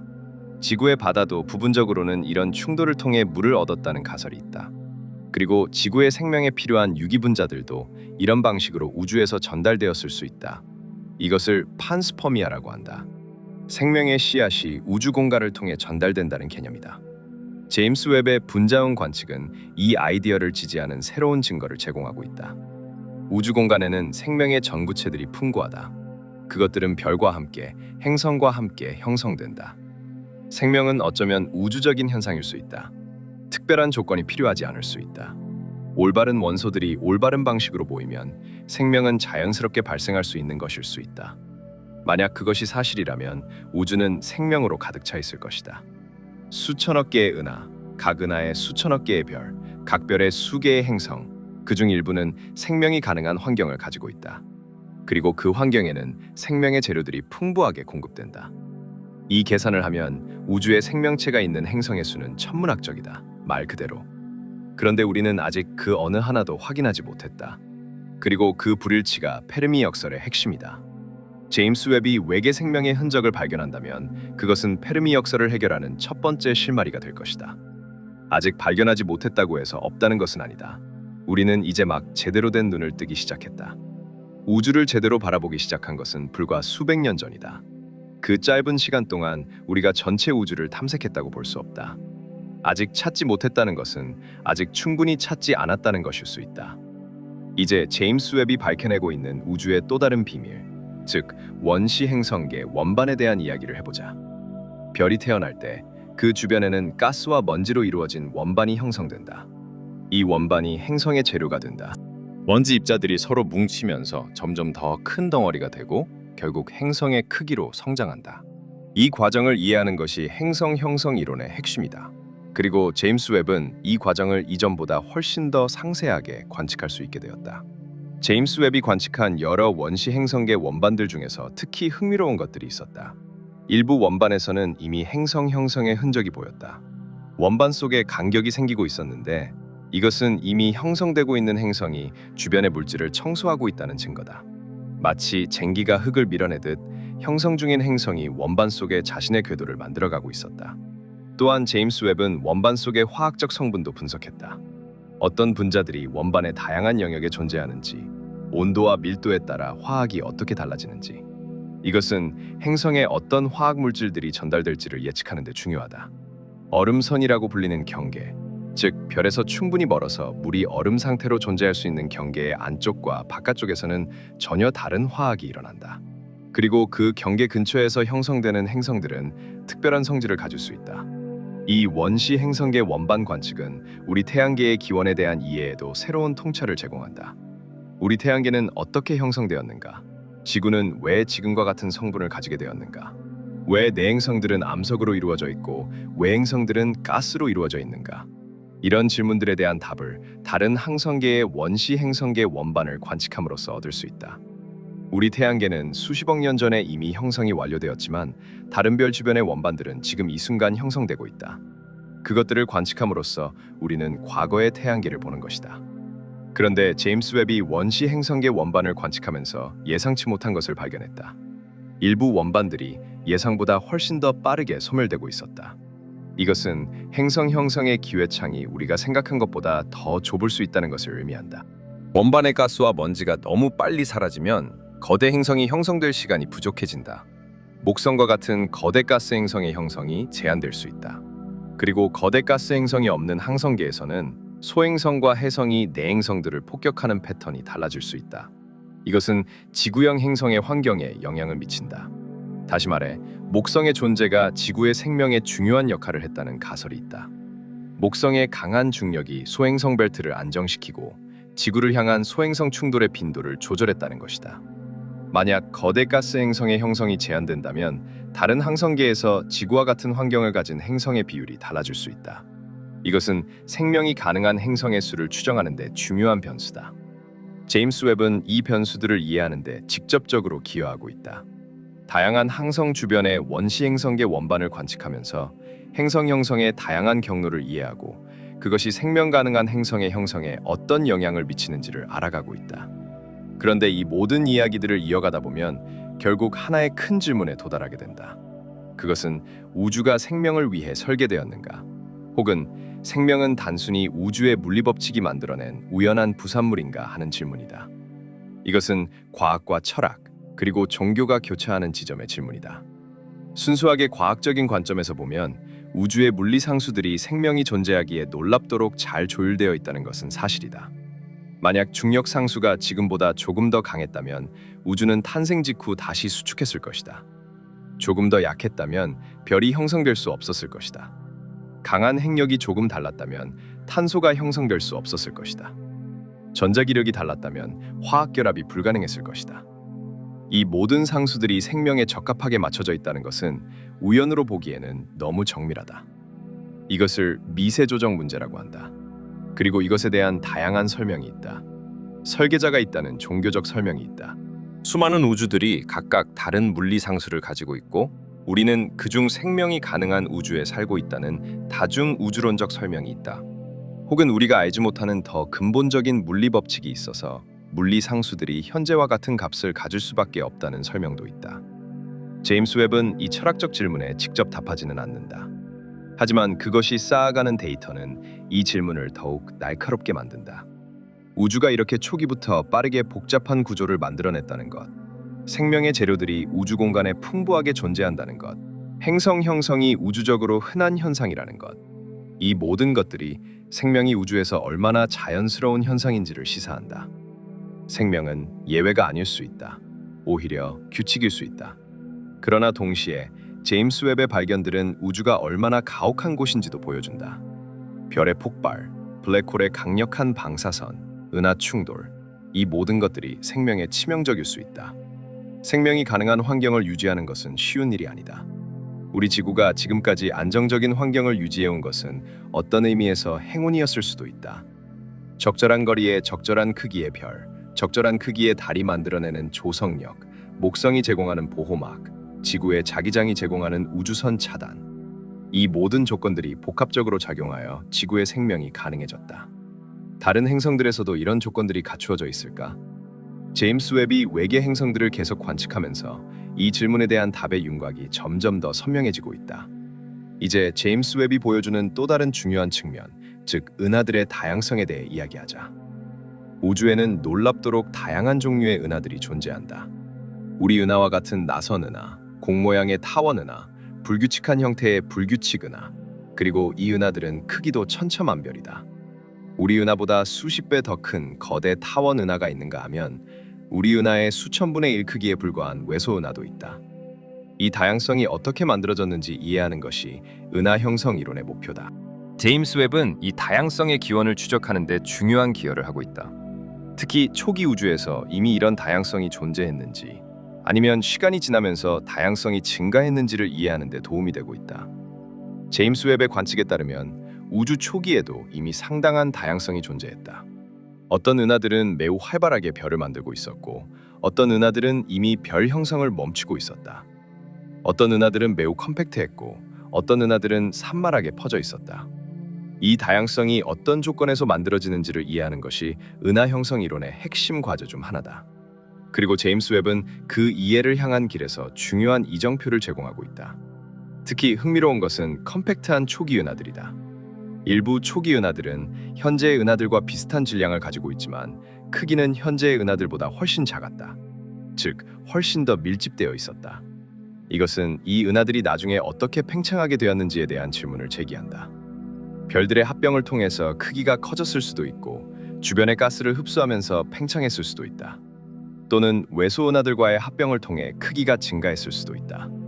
어떤 과정이 실제로 일어났는지 이해하는 것이 은하 진화의 중요한 질문이다. 제임스 웹은 이 과정을 다양한 시대의 은하들을 관측함으로써 추적하고 있다. 초기의 컴팩트한 은하들이 어떻게 변화하는지, 어느 시점에서 어떤 방식으로 크기가 증가하는지를 이해하는 데 데이터를 제공하고 있다. 그리고 그 데이터는 우리 은하의 역사를 이해하는 데도 직접적으로 기여한다. 우리 은하는 어떻게 지금의 모습이 되었는가? 우리 은하의 중심에는 초거대 블랙홀이 있고 그 주변을 나선 팔들이 감싸고 있으며 그 안에 수천억 개의 별들이 있다. 이 구조가 어떤 역사를 통해 만들어졌는지 제임스 웹의 관측이 다른 은하들을 통해 그 역사를 간접적으로 보여주고 있다. 우리 은하와 안드로메다 은하가 약 45억 년 후에 충돌한다는 것을 언급했다. 이것은 우리 은하의 미래에 대한 이야기다. 하지만 그 충돌이 어떻게 진행될지, 두 은하가 어떻게 합쳐질지는 제임스 웹이 다른 은하 충돌을 관측함으로써 더 잘 이해할 수 있게 되었다. 제임스 웹은 충돌 중인 은하들을 여러 단계에서 관측하면서 충돌의 역학과 그 결과를 이해하는 데 중요한 데이터를 제공하고 있다. 그리고 그 충돌의 결과는 현재 지구에 사는 우리와는 직접적인 관련이 없다. 45억 년 후면 태양도 이미 수명을 다하여 붉은 거성으로 팽창해서 지구를 집어삼켰을 것이다. 하지만 그 먼 미래를 이해하는 것은 우주를 이해하는 인간의 욕망이 얼마나 원대한지를 보여준다. 우리는 우리 자신의 미래뿐만 아니라 우주 전체의 미래를 이해하려 한다. 그 욕망 자체가 인간을 독특하게 만드는 것 중 하나다. 이제 한 걸음 더 나아가서 제임스 웹이 이론 물리학에 미치는 영향에 대해 이야기하자. 물리학에는 크게 두 개의 기둥이 있다. 하나는 일반 상대성 이론으로 중력과 시공간의 구조를 설명한다. 다른 하나는 양자역학으로 아주 작은 세계에서 입자들이 어떻게 행동하는지를 설명한다. 이 두 이론은 각자의 영역에서 놀랍도록 정확하다. 하지만 극단적인 조건, 즉 극도로 작고 극도로 밀도 높은 환경에서는 서로 모순된다. 블랙홀의 내부와 빅뱅의 순간이 바로 그런 환경이다. 이 모순을 해결하기 위해서는 일반 상대성 이론과 양자역학을 통합하는 더 근본적인 이론이 필요하다. 이것이 양자 중력 이론이다.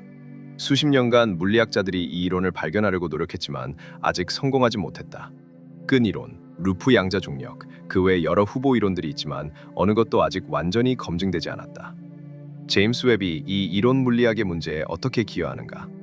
직접적으로 양자 중력을 관측하는 것은 현재의 기술로는 불가능하다. 하지만 제임스 웹이 관측하는 현상들, 특히 초기 우주의 현상들은 이론들을 제약하는 중요한 데이터를 제공한다. 어떤 이론이 맞으려면 그 이론이 제임스 웹이 관측하는 초기 우주의 특성들과 일치해야 한다. 만약 어떤 이론이 초기 은하들의 빠른 형성을 설명할 수 없다면 그 이론은 적어도 수정이 필요하다. 또한 블랙홀 관측도 이론을 제약하는 데 중요하다. 제임스 웹이 관측하는 초기 우주의 초거대 블랙홀들은 블랙홀의 형성과 성장에 관한 이론들을 검증하는 시험장이다. 만약 현재의 이론으로는 그 블랙홀들의 형성을 설명할 수 없다면 이론을 수정해야 한다. 그리고 그 수정이 충분히 급진적이어야 한다면 그것은 새로운 물리학의 시작일 수 있다. 새로운 물리학. 이것은 흥미로운 개념이다. 과학의 역사에서 새로운 물리학은 항상 예상치 못한 곳에서 나타났다. 뉴턴의 역학이 완벽하다고 생각되던 시대에 빛의 속도가 항상 일정하다는 실험 결과가 모든 것을 뒤흔들었다. 그 결과가 특수 상대성 이론과 일반 상대성 이론으로 이어졌다. 원자의 구조를 이해하려던 물리학자들이 양자역학의 기묘한 세계를 발견했다. 초신성을 관측하던 천문학자들이 암흑 에너지를 발견했다. 제임스 웹의 관측 데이터에서 그런 새로운 물리학의 씨앗이 자라고 있을 수 있다.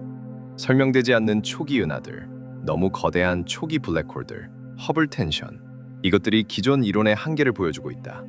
그리고 그 한계를 돌파하는 새로운 이론이 언젠가 등장할 것이다. 그것이 언제, 어떤 형태로 등장할지는 모른다. 하지만 그것이 등장할 것이라는 것은 과학의 역사가 보장한다. 이제 제임스 웹의 관측과 관련된 기술적인 면에서도 잠시 이야기해보자. 왜냐하면 그 기술 자체가 하나의 경이로운 이야기이기 때문이다. 제임스 웹의 주 거울은 지름 6.5m에 달하는 금으로 도금된 베릴륨 거울이다. 이 거울은 로켓에 실릴 수 있도록 18개의 육각형 조각으로 나뉘어져 있었고 발사 후 우주에서 자동으로 펼쳐져 정확한 위치를 잡았다. 이 과정은 실패가 허용되지 않는 과정이었다. 발사 후에는 수리가 불가능했다. 허블 우주망원경은 거울의 결함이 발견된 후 우주 비행사들이 직접 수리했지만 제임스 웹은 너무 멀리 있어서 그런 수리가 불가능하다. 이 불가능한 도전을 성공시키기 위해 엔지니어들은 모든 부품을 극도의 정밀도로 설계하고 제작했다. 거울의 각 조각이 나노미터 수준의 정밀도로 정렬되어야 했다. 영하 233도의 극저온에서 작동해야 했다. 모든 메커니즘이 처음 한 번 작동에 성공해야 했다. 두 번의 기회는 없었다. 그리고 그 모든 것이 성공했다. 이것은 단순한 공학적 성취가 아니다. 그것은 인간의 집념과 능력의 극한을 보여주는 것이다. 수천 명의 엔지니어들이 수십 년간 이 목표를 향해 일했다. 그들의 헌신이 없었다면 제임스 웹은 존재하지 않았을 것이다. 그리고 제임스 웹이 존재하지 않았다면 지금 우리가 이야기하는 모든 발견들도 없었을 것이다. 그것을 생각하면 모든 발견들 뒤에는 사람이 있다는 것을 다시 한번 떠올리게 된다. 데이터 포인트 하나하나 뒤에, 이미지 하나하나 뒤에, 논문 하나하나 뒤에 수십 명, 수백 명의 사람들의 노력이 있다. 그들의 커피잔, 그들의 늦은 밤, 그들의 좌절과 기쁨이 있다. 과학은 인간의 활동이다. 그리고 그 인간적인 면을 잊지 않을 때 과학은 더욱 의미 있어진다. 제임스 웹이 보내오는 이미지들을 처음 분석하는 과학자들의 표정을 상상해보라. 수십 년간 기다려온 데이터가 처음으로 화면에 뜨는 그 순간, 예상과 달리 놀라운 것들이 보이는 그 순간, 기쁨과 당혹감이 동시에 밀려오는 그 순간, 그것이 과학의 순간이다. 그리고 그 순간들이 모여서 인류의 지식이 된다. 2024년과 그 이후로 제임스 웹의 관측은 계속해서 새로운 발견들을 만들어내고 있다. 그 발견들의 전부를 여기서 이야기할 수는 없다. 제임스 웹은 매년 수천 개의 관측을 수행하고 그 데이터를 분석한 수백 편의 논문이 발표된다. 그 모든 것을 따라가는 것은 전문 천문학자들에게도 쉽지 않은 일이다. 하지만 그 방대한 데이터 속에서 몇 가지 중요한 방향성이 보인다. 첫째, 우주는 우리가 생각한 것보다 더 빠르게 진화했다. 초기 우주에서 구조들이 더 빠르게 형성되었고 더 빠르게 성숙했다.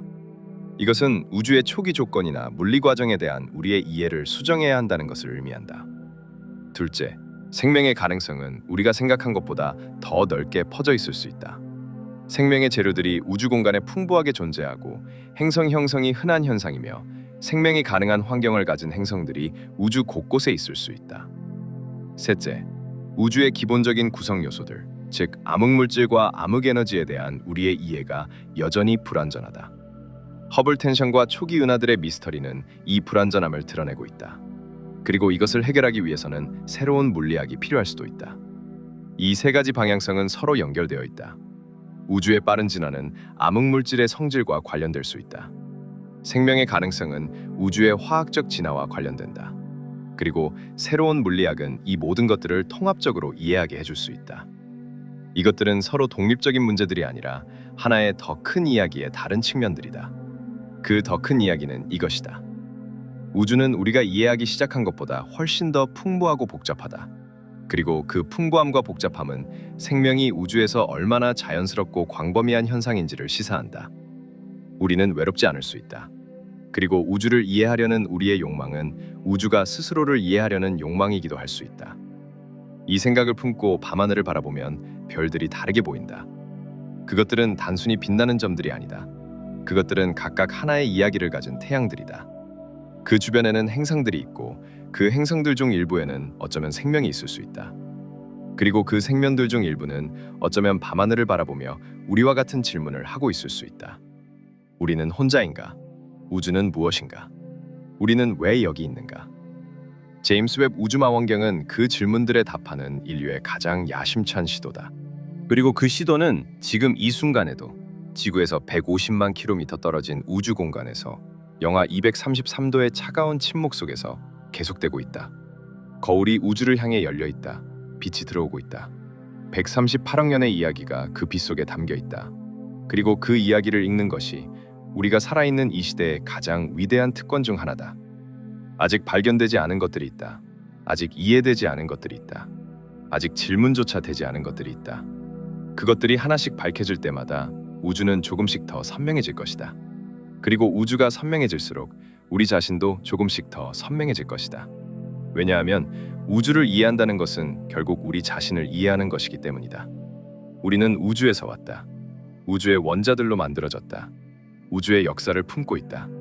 우리가 우주를 바라볼 때 우주가 자신을 바라보는 것이다. 그 원형적인 자기인식의 순간이 제임스 웹이 매일 밤 선사하는 것이다. 우주는 말하고 있다. 빛의 언어로. 우리는 이제 막 그 언어를 배우기 시작했다. 그리고 그 언어가 전하는 이야기는 우리가 상상했던 것보다 훨씬 더 크고 훨씬 더 아름답고 훨씬 더 놀랍다. 이 이야기는 끝나지 않는다. 제임스 웹이 운영되는 한 새로운 장들이 계속 쓰일 것이다. 그리고 그 이후에도 더 강력한 망원경들이 더 깊은 곳을 바라볼 것이다. 인류의 탐구는 멈추지 않는다. 우주에 대한 호기심은 사그라들지 않는다. 그리고 우주는 항상 더 많은 비밀을 숨기고 있다. 그 비밀들이 하나씩 밝혀질 때마다 우리는 다시 한번 경이로움에 압도될 것이다. 다시 한번 우리가 얼마나 작은지, 그리고 동시에 얼마나 위대한지를 깨달을 것이다. 다시 한번 우주가 우리에게 선사하는 가장 큰 선물은 그 경이로움 자체라는 것을 알게 될 것이다. 제임스 웹 우주망원경은 그 경이로움을 향해 열린 창이다. 그리고 그 창을 통해 들어오는 빛은 우리를 더 나은 인간으로, 더 넓은 시야를 가진 존재로 만들어준다. 우주의 광대함 앞에서 겸손해지고 동시에 그것을 이해하려는 인류의 능력에 자부심을 느끼게 된다. 그 두 감정이 공존하는 순간, 그것이 과학이 주는 가장 깊은 감동이다. 아무도 예상하지 못했다. 제임스 웹이 이런 것들을 보여줄 것이라고. 우주가 이런 비밀들을 품고 있었다고. 그리고 그 비밀들이 우리에게 이런 질문들을 던질 것이라고. 하지만 그것이 바로 우주다. 언제나 우리의 상상을 넘어서는, 언제나 더 크고 더 복잡하고 더 경이로운, 그리고 우리는 이제 막 그것을 알기 시작했다.